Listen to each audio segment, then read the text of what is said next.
Si je pouvais me donner 5 conseils au mois de 20 ans, qu'est-ce que je dirais? C'est l'épisode 6 de ma série Brand in Public. Pour vous donner un ordre d'idée, cette série est arrivée parce que j'avais besoin de m'exprimer sur l'évolution de cette boîte et de ma vie entrepreneuriale en règle générale. Donc, je me suis dit, vas-y, tous les mois, tous les X temps, je vais me poser, écrire et filmer un petit peu ce que je vais faire et ce que je fais, où j'en suis, pourquoi est-ce que j'en suis arrivé là, comment, et essayer de tirer des bilans, des erreurs, des intentions de tout ça. Et histoire de gagner du temps et de prendre des shortcuts dans ma life. Dites-vous qu'il s'est passé quand même un paquet de choses sur ces 5 dernières années. Donc si tu es un jeune, ou pas du tout hein, d'ailleurs, si tu es un entrepreneur, qui tu as entre je sais pas, 17 et 22 ans, dans ces eaux-là, tu es quand même plus ciblé que la moyenne, mais si tu es un autre profil, tu peux rester aussi parce que je pense que tu vas pouvoir apprendre plein de belles choses. Donc pour ceux qui ne me connaissent pas, je m'appelle Arthur Valton, j'ai créé Smooth, qui est mon agence de branding. C'est un cabinet de conseil en stratégie de marque et un studio créatif. Donc, on conseille les entreprises sur leur positionnement. Tu vois, Apple, on leur dit, OK, là, il faut mettre du blanc, là, il faut dire telle chose, là, il faut sortir iPhone, là, il ne faut pas sortir un truc, etc. On conseille les boîtes sur leur image de marque, comment est-ce qu'elles sont perçues par leurs consommateurs. Donc dans cette vidéo, je vais faire un petit peu le point du mois de juillet, parce que nous sommes en août, un petit peu les objectifs d'août, et à la fin, je finirai par les 5 conseils que vous attendez. Restez toute la vidéo, n'allez pas jusqu'à la fin pour les 5 conseils, parce que les 5 conseils vont en découler, donc regarde bien toute la vidéo dans l'ordre, c'est important. En juillet, j'ai fait un truc il n'y a pas longtemps, j'ai acheté un carnet magique. Voilà, j'aimerais bien enlever ce truc-là, c'est un peu moche, mais... Et voilà, et j'ai acheté un stylo magique. Ça m'a coûté à peu près 150 €. On ne sait plus où dépenser son argent, effectivement. Pourquoi est-ce que c'est magique? En gros de gros, tout ce qui est écrit dans ce carnet se réalise. Bon, ce n'est pas un Death Note, parce que ça ne tue pas les gens. Quoique, attention. Non, en gros, pour vous donner un petit peu un contexte, je ne sais pas si vous connaissez Valère / The Valère. C'est un youtubeur qui parle business, principalement de e-commerce. Et il a sorti une vidéo qui expliquait un petit peu la chose qui a fait un petit peu casser ses objectifs et qui a vraiment réussi à atteindre des objectifs, enfin des chiffres assez impressionnants grâce à ça, à ce petit déclic. Donc je me suis dit, vas-y, je vais tester.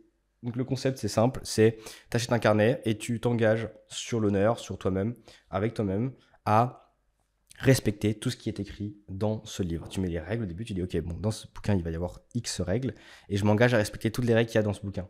Et donc moi, je rajoute, dès que j'ai un truc à faire important une journée, je note ce qu'il y a écrit à faire et je m'engage à le faire.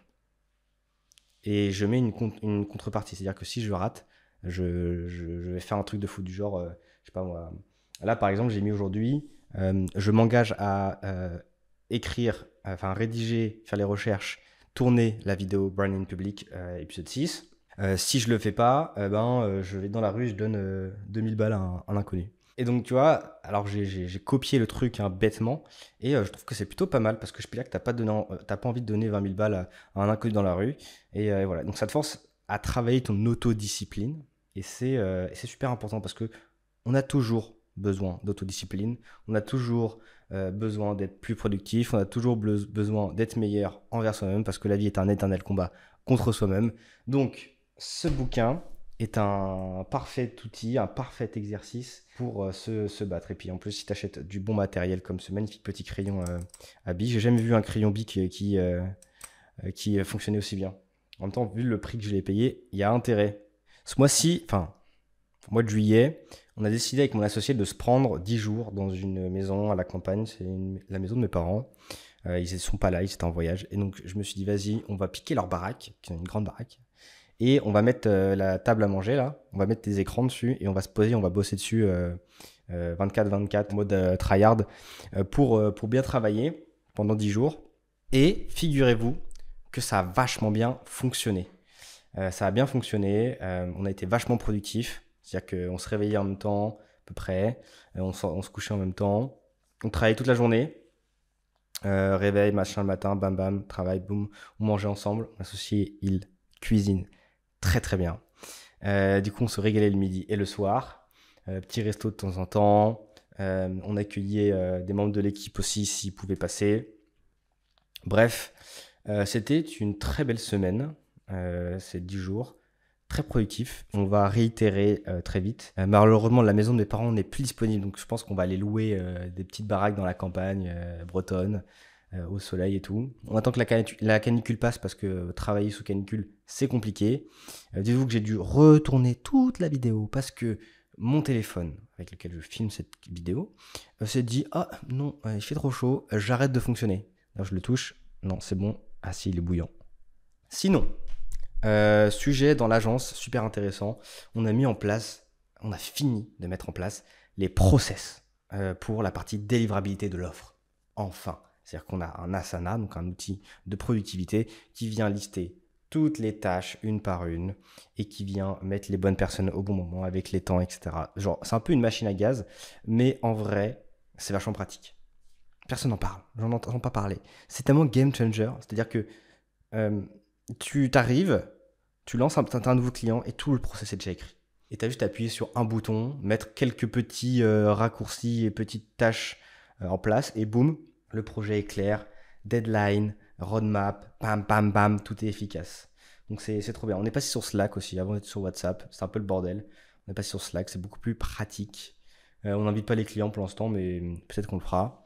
Mais là, ouais. Donc on a, ça y est, une vraie agence. Avant, on était une sorte de freelance augmenté à travers moi.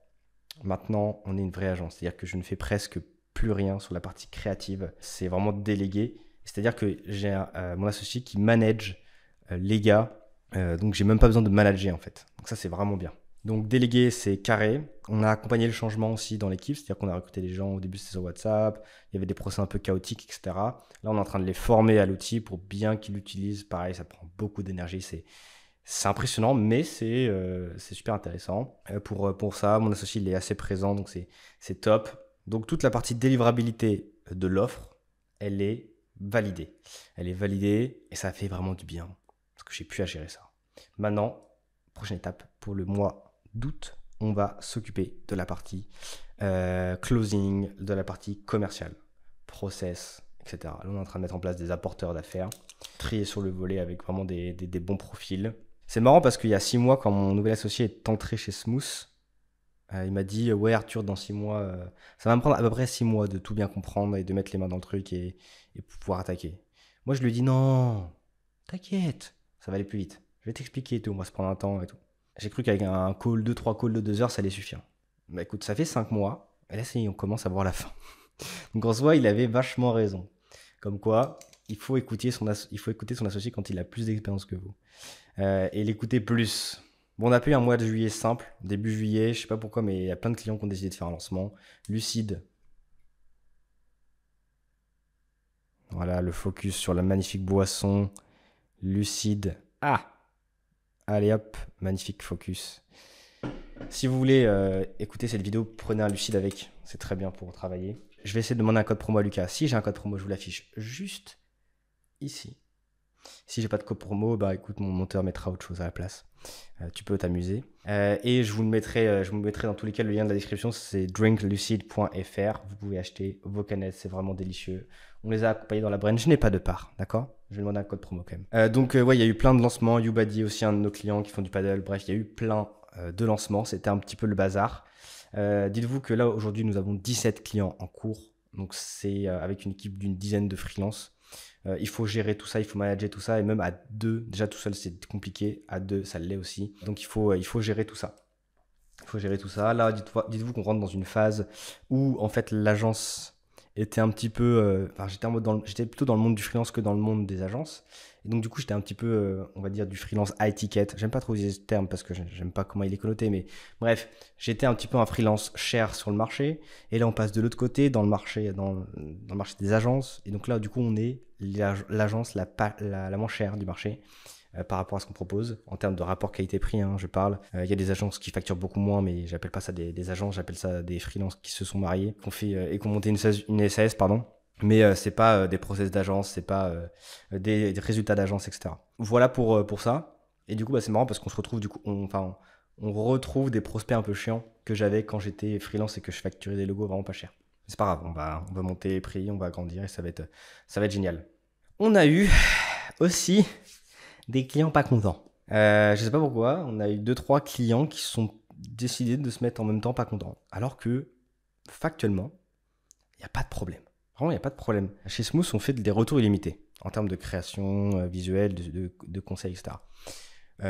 Après, une fois que le client il a signé l'étape, on ne revient plus en arrière. C'est-à-dire, prenons un exemple, dans notre process, on fait la direction artistique, après on fait le logo, et après on fait les supports de communication. Mais pour faire les supports de communication, on a besoin de valider la DA, valider le logo, etc. Et on a un client, il nous valide la DA, donc on lui fait signer le machin, etc. Et on commence les supports de com. Et après, le mec revient nous voir et dit « Ouais les gars, en fait je veux changer de logo ». Du coup, on a fait tous les supports de com et la direction artistique et la charte graphique pour rien. On lui dit, ok, du coup, tu vas payer en supplément. Et là, il commence à s'exciter. Il dit, ah bah non, vous avez dit que c'était retour illimité, machin, etc. Alors que je lui ai expliqué le concept. Alors, ouais, c'est que des trucs comme ça où on essaie de faire les choses bien, mais on tombe sur des clients qui, bon, c'est pas grave.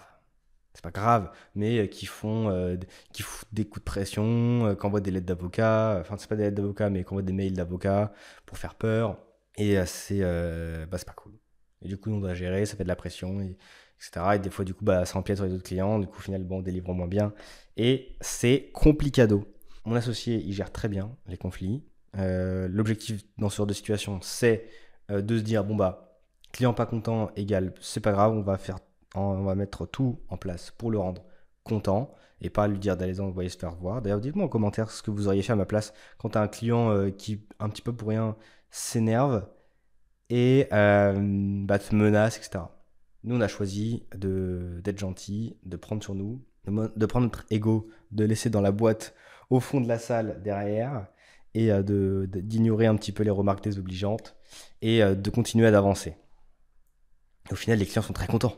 C'est juste qu'en fait, il y a les retours à imiter et puis quand tu as un client qui n'est pas satisfait, c'est-à-dire que nous, on n'est pas dans la tête d'un client et que les clients, ils pensent que c'est eux qui ont raison. Mais le problème, c'est que quand on leur fait une direction artistique, qui ne sont pas satisfaits, à un moment, on a beau lui dire au client, c'est la bonne direction artistique pour ta boîte et pour tes clients à toi, prends-la.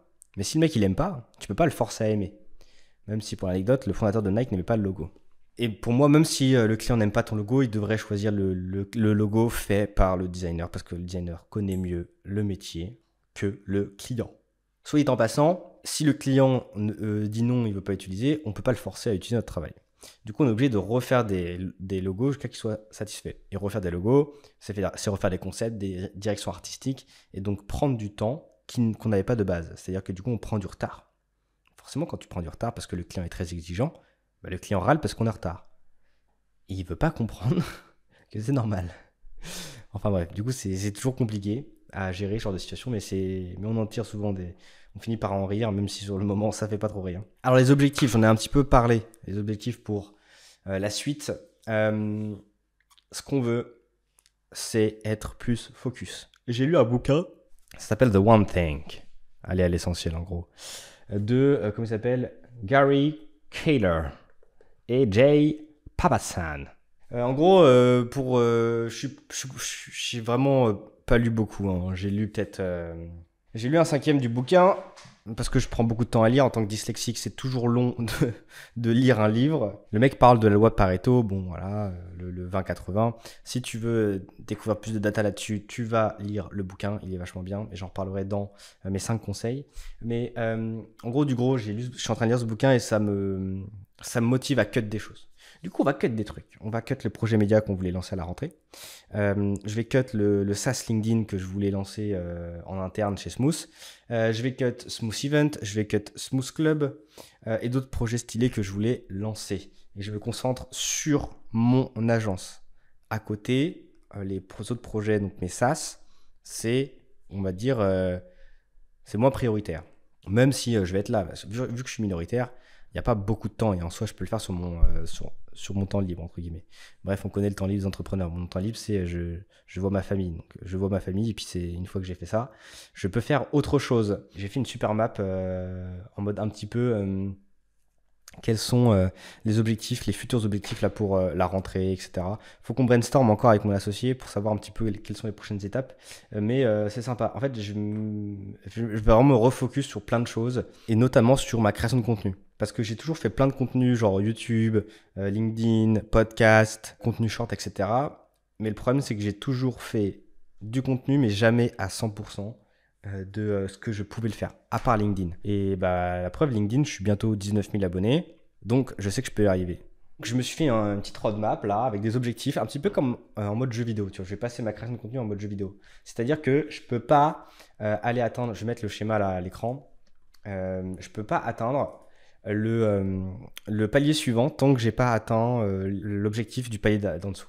Genre par exemple, j'ai envie de faire du contenu YouTube, sauf que je me suis mis plusieurs objectifs avant. Le premier objectif, c'est faire un bon tunnel de vente. Parce que je veux closer plus de clients un peu tout seul, plus facilement. Et donc du coup, bah, le site que j'ai aujourd'hui, il n'est pas assez optimisé pour la conversion. Donc je vais retravailler mon tunnel de vente. Une fois que j'ai fait mon tunnel de vente, je vais faire ma stratégie d'apporteur d'affaires. Et comme ça, il y aura plus de gens qui vont parler de moi. Et donc du coup, quand les gens parleront de moi, ils vont aller sur mon site, ils prendront rendez-vous. Et donc forcément, il faut un bon tunnel de vente. Une fois que j'ai fait ma stratégie d'apporteur d'affaires, j'ai un objectif, c'est simple, il me faut 10 apporteurs d'affaires réguliers qui m'envoient des leads tous les mois. Une fois que j'ai mis en place cette stratégie, là, je peux me concentrer sur ma stratégie de contenu LinkedIn. Il faut que je la fasse avec d'autres personnes parce que ça me prend trop de temps et puis il faut que j'aille chercher des meilleures stats. En ce moment, on a des stats qui tournent entre un mauvais post, ça fait 3000 vues et un bon post, ça doit faire 50 000 vues. Après, on a des posts qui font du 100, 200, 500 000 vues. Voilà, tant que j'ai pas mes 10 apporteurs d'affaires, je passe pas à la stratégie LinkedIn. Une fois que j'ai la stratégie LinkedIn, l'objectif c'est d'atteindre les 20 000 abonnés. Et une fois que là, j'ai mes 20 000 abonnés, je vais pouvoir mettre en place différentes choses. Comme par exemple une stratégie de setting LinkedIn. C'est-à-dire que quand tu as une communauté de 20 000 abonnés, théoriquement, il y a des gens qui sont intéressés par ton offre. Donc pourquoi pas faire du setting dans cette magnifique stratégie pour atteindre des objectifs de croissance un peu plus gros, si vous voyez ce que je veux dire. Et une fois que j'ai validé cette stratégie de setting, je vais pouvoir passer à la stratégie de contenu YouTube. Voilà, mode jeu vidéo. C'est-à-dire que moi j'ai envie de faire du YouTube, j'ai envie de faire du LinkedIn, j'ai envie de faire du short, j'ai envie de tout faire. Même du Twitter si je pouvais. Mais le problème, c'est que je peux pas tout faire à cause de ce magnifique bouquin qui dit ouais, il faut faire que l'essentiel. Et ben on va aller à l'essentiel. Et donc je me suis mis des petites étapes comme dans un jeu vidéo. Il y a un problème aussi, c'est qu'il faut que je récolte des sous. Là on a à peu près 50 000 euros dans la nature de clients, parce qu'on a, comme je vous le dis, j'ai 17 clients en cours. J'ai d'autres prospects qui arrivent et donc le problème dans ce genre de situation c'est que il faut pas avoir trop de clients qui n'ont pas payé parce que sinon tu as trop d'argent qui est dans la nature et il faut aller les chercher. Et donc l'objectif d'août c'est surtout d'aller chercher l'argent et de se faire payer. Passons aux 5 conseils. Je trouve que c'est un bon exercice parce que ça te force à prendre du recul, ça te force à réfléchir à ok, admettons, là, vas-y, j'ai 25 ans, mais peut-être que j'aurai d'autres conseils à donner au mois de 30 ans. Ça se trouve, ce seront les mêmes. Donc, en fait, indirectement, ce sont des conseils que je me donne à moi-même maintenant. Premier, c'est action. Passe à l'action. C'est déjà un petit peu ce que je fais. C'est-à-dire que je suis le genre de mec à passer à l'action et réfléchir après. Le problème, c'est que je ne le fais pas assez. Je pense que je ne le fais pas assez. Et de ce fait, je vais me forcer. Enfin, il faut se forcer à passer plus à l'action. Mais pas une action irréfléchie. Une action, en fait, il faut passer à l'action, mieux vaut passer à l'action plutôt que réfléchir, mais il faut passer à l'action et être endurant. Pourquoi je te dis ça? Parce que moi, ça fait 10 ans que je fais des vidéos sur YouTube, j'ai testé beaucoup de choses, donc je suis beaucoup passé à l'action. Mais le problème, c'est que j'ai jamais appuyé sur un concept qui me plaisait. Et si j'avais appuyé sur un concept qui faisait des vues, j'aurais peut-être pu avoir des objectifs, j'aurais pu atteindre peut-être plus facilement des objectifs que je m'étais fixé à l'époque. Après, j'ai pas eu de bol. Parce que pour anecdote, avant Covid, j'ai commencé à faire des caméras cachées et des micro-trottoirs. Et ça a commencé à bien marcher, pardon. Mais le problème, c'est que il y a eu le Covid qui est arrivé. Et va faire des caméras cachées quand les gens ont des masques. Ou quand tu es confiné chez toi. C'est plus compliqué. Du coup, ça m'a un petit peu saoulé. Et à cause de ça, j'ai arrêté les vidéos caméra cachée. Alors que je commençais à faire des vues. J'ai fait des millions de vues sur TikTok avec des caméras cachées, avec des micro-trottoirs. Donc, même si je devais le faire aujourd'hui, je sais très bien comment faire des vues là-dessus. Enfin bref, action et résilience sont les premiers conseils de cette liste de 5 conseils. Le deuxième conseil, il est tiré encore une fois de ce magnifique bouquin et vraiment, je suis à 20% de ce livre, mais je suis déjà en mode branlette intellectuelle dessus, quoi. Fais le 20-80 du 20-80. Je t'explique rapidement pour ceux qui ne connaissent pas la loi de Pareto. La loi de Pareto, c'est une meuf qui a dit « Oh, c'est marrant, dans un pays, 20% des richesses est créée... Non, 80% des richesses sont créées par les 20% de la population. Et aussi, 80% des richesses appartiennent à 20% de la population. » Et en fait, tu te rends compte que on appelle ça une loi parce que ça se retrouve dans plein de choses. Et notamment dans le fait de faire des actions dans un projet, dans un business, dans une association. Parce que tu sais très bien qu'il y a des tâches qui sont plus importantes que d'autres. Si tu arrives à te dire, ok, bon, j'ai une liste de 20 tâches, je prends 20%, j'en garde 4, 8, et je reprends 20% des 8 tâches, j'en ai plus que 2. Et là, tu passes en mode, ok, j'ai plus que 2 tâches sur 20 à faire, alors que de base j'en avais 20. Et tu te concentres que sur ces 20-là et tu essaies de vraiment bien les faire. Et quand tu as capté ce truc-là, normalement, il y a des choses qui se passent mieux dans ta vie. Deuxième conseil, va à Paris plus vite. Va à Paris, va faire des soirées à Paris, paye des billets de train, paye des hôtels, mais va à Paris. Ça, tout se fait là-bas. C'est impressionnant comment c'est game changer Paris. Focus un seul réseau social. Là, ça en découle de ce que j'ai dit dans la vidéo, mais quand tu fais parce que moi, je kiffe faire du contenu, et pour les gens qui veulent faire du contenu, bah, focus un seul réseau social. Ne va pas partout. C'est insupportable. Et deuxième chose, c'est trouve-toi un vrai associé qui est plus expérimenté que toi et vous êtes complémentaires. Depuis que j'ai mon nouvel associé qui est là, la boîte, elle a vraiment évolué, elle a doublé son chiffre d'affaires et on passe vraiment à la vitesse supérieure. Et je sais qu'avec lui, je vais pouvoir aller chercher les 100, 200, 300 000 euros par mois avec cet associé. Voilà, les amis, ces 5 conseils. Vous avez vu, je ralentis là un petit peu parce que c'est la fin de la vidéo. Mais si tu es resté jusqu'à la fin de cette vidéo déjà, parce que c'est la fin, j'ai 3 petits trucs bonus à te raconter. Parce que pendant l'écriture de cette vidéo, je me suis dit, ah, et si je rajoute ça. Donc j'ai rajouté ça. J'étais en soirée business et il y a une meuf avec qui je parlais, qui a un cabinet d'architecte. Et je lui montre mon portfolio et tout parce qu'elle voulait se faire rebrander. Elle voulait se rebrander. Je lui montre mon portfolio, elle dit, ah ouais, mais c'est trop noir et blanc et tout, machin. Si j'achète chez toi, je pense que je vais avoir noir et blanc et moi je veux de la couleur. Et donc, je dis bah ouais, mais je fais plein de couleurs, regarde. Là, je lui demande des projets et tout. Et puis là, elle était quand même un peu en mode Donc, suite à cette conversation, je vais arrêter de mettre du noir et blanc partout et je vais mettre un peu de couleur parce qu'en vrai, j'aime bien la couleur aussi. Et puis, il faut pas faire fuir les gens qui veulent de la couleur. Puis, on fait pas que du noir et blanc, quoi. Sinon, j'ai trouvé une idée pour mes prises de décision. C'est un exercice qu'on fait avec nos clients. Je dis à mes clients, je dis ok, vous devez trouver 3 personnes qui vous inspirent, dont vous êtes inspiré pour créer votre marque personnelle. Quand on fait de la stratégie de personal branding avec mes clients. Et du coup, je me suis dit putain, j'ai jamais fait l'exercice pour moi. Du coup, j'ai cherché et tout. Il y a 3 personnes à qui je veux ressembler et plus tard et je veux avoir cette aura, cette brand. La première, c'est Steve Jobs pour sa manière de gérer les gens, pour sa manière de monter une boîte, de pas lâcher, le design, le petit côté du design qui est très cool. Et en même temps, l'aura entrepreneuriale. Après, il y a Bernard Arnault pour sa capacité à prendre des boîtes, les remonter et les embellir et les faire exploser. Et avoir plein d'entreprises magnifiques et avoir une famille de folie. Et le troisième, c'est Philippe Stark, qui est un designer produit super connu dans le monde entier, si ce n'est le plus connu, qui moi m'inspire également beaucoup. N'hésitez pas à faire cet exercice parce que quand vous devez prendre une décision, faut vous dire, ok, qu'est-ce que ces 3 mecs-là feraient dans ma situation? Comment est-ce qu'ils réagiraient? Comment est-ce qu'ils parleraient? Comment ils feraient leur choix? Avec qui ils le feraient, etc. Et là, ça vous projette dans qui vous voulez devenir et donc forcément, ça va vous aider dans votre prise de décision. Ça, c'est un petit hack bien sympa. Voilà, voilà. J'avais marqué l'AD d'un futur client qui est vraiment cool, donc c'est lucide. On s'est vraiment lâché sur ce projet, c'est vraiment cool. Le client avait un vrai budget, on a fait un truc très très sympa. Et en plus, le produit est super bon, donc foncez.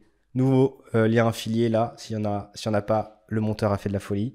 Donc foncez, je recommande. Et sinon, mon plan pour faire beaucoup d'argent, parce que l'objectif là, du coup, avec ce que je vous ai dit, avec le petit schéma que je vous ai montré, c'est faire du contenu pour aller atteindre les 100K par mois de chiffre d'affaires. C'est-à-dire le chiffre d'affaires qu'on a fait l'année dernière. Voilà, l'objectif c'est de le faire tous les mois. Parce que si on fait ça, on aura fait un peu plus d'1 million par an. Et ça, c'est cool. Comment on fait 100K par mois? Bah, c'est facile. Nous, ce qu'on veut, c'est avoir 5 clients max par mois. 5 nouveaux clients max par mois.